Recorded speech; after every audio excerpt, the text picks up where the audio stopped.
Doctor Varun पुरोहित भी हमारे साथ मौजूद हैं कांग्रेस पार्टी से। डॉक्टर वरुण, किस तरह से आप देखते हैं, क्योंकि एक विजन पेश किया गया है, विकास का एक एजेंडा सामने रखने की कोशिश की जा रही है और इस बार हम खास तौर पर देख रहे हैं कि आगे का 100 दिन का जो एजेंडा है वो क्या होने वाला है, उसकी तैयारियां पहले से शुरू हो गई हैं, उस पर भी खासा जोर है। क्या उम्मीदें आपको?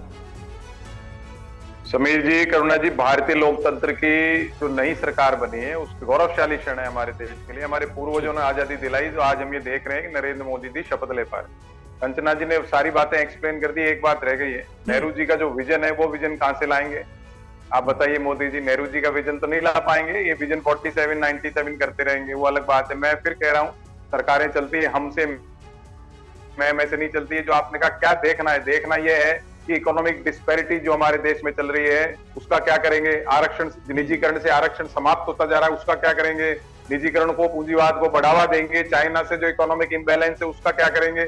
ये सब प्रश्न उठाने चाहिए और संसद जो चलेगी, मेरी जो इच्छा है और मेरी क्या जनता की इच्छा है कि संसद निर्बाध रूप से चले और सैटरडे संडे की छुट्टियां खत्म करें और जैसे चुनाव में 24 घंटे जाते हैं 24 घंटे उस पर चर्चा करें और व्यापक चर्चा रखें। ये नहीं 150 सांसद निलंबित कर दिए उसके बाद आप कोई पास कर दोगे कानून। उसको वो एक नेहरू जी वाला विजन जो मैंने कहा ना, वो आपको ब्रॉड माइंडेड भी बनना पड़ेगा। अगर कोई विपक्ष का एक सिंगल सांसद भी आया है और कोई प्रश्न उठाता है, उसको सुनिए आप, वो देखना होगा।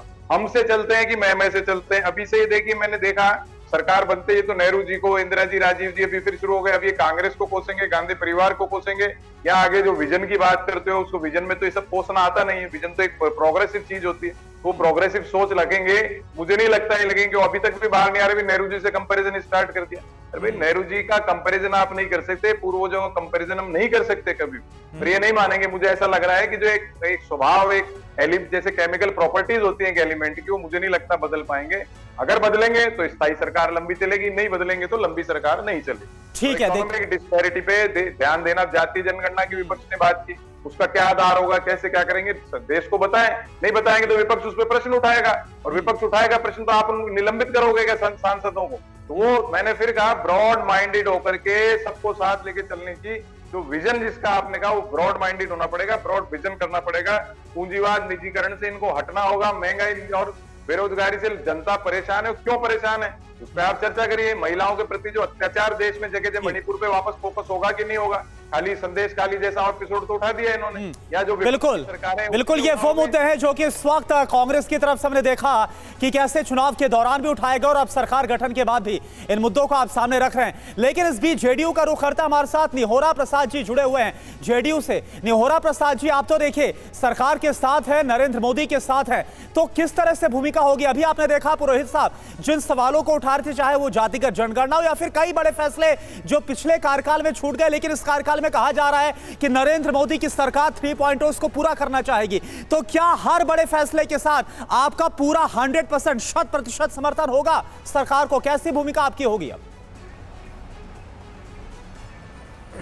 मैं सबसे पहले मंत्रिपरिषद में शामिल हुए हैं उनको बधाई देना चाहते हैं और खास करके बिहार में जो प्रतिनिधित्व पिछले बार से अधिक मिला है, इन सारे मंत्रियों को बधाई देना चाहते हैं।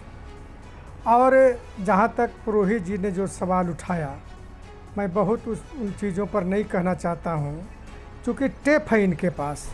अभी अपोजिशन के पास टेप है, एक बार टेप हो गया वही बात लगातार सारे प्रवक्ता इनके बोलते हैं। भाई, हम किसी से तुलना क्यों करेंगे? हम तो बड़ी लकीर खींचना चाहते हैं। अब देश का जो हालात है, उस हालात में काम 10 वर्षों में हुआ और 5 वर्ष जनता ने और मौका दिया, तो पहले काम तो देखिए आप। अभी पूरी विभागों का बंटवारा नहीं हुआ, आलोचना आप शुरू कर दिया, तो भाई विभाग का बंट जाने दीजिए। महीना, 2 महीना, 6 महीना देखिए। देश हित में या देश की समस्याओं पर कोई काम न हो तब आलोचना करना उचित है। एक सवाल बराबर ये लोग उठाते हैं आरक्षण का। भाई, आरक्षण का सवाल उठाते हैं कांग्रेस के लोग।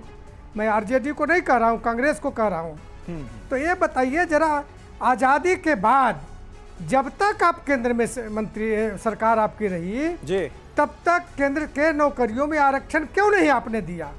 आज पिछड़ों के हितैषी बने हुए हैं, चर्चा करते हैं, आप वही बात बोलते हैं जो काम अपने राजकाज में नहीं कर पाए। यानी काका का लेकर आयोग बनाया आपने, उसको भी रिपोर्ट आने के बाद में डंप कर दिया। कहाँ आपने आरक्षण दिया?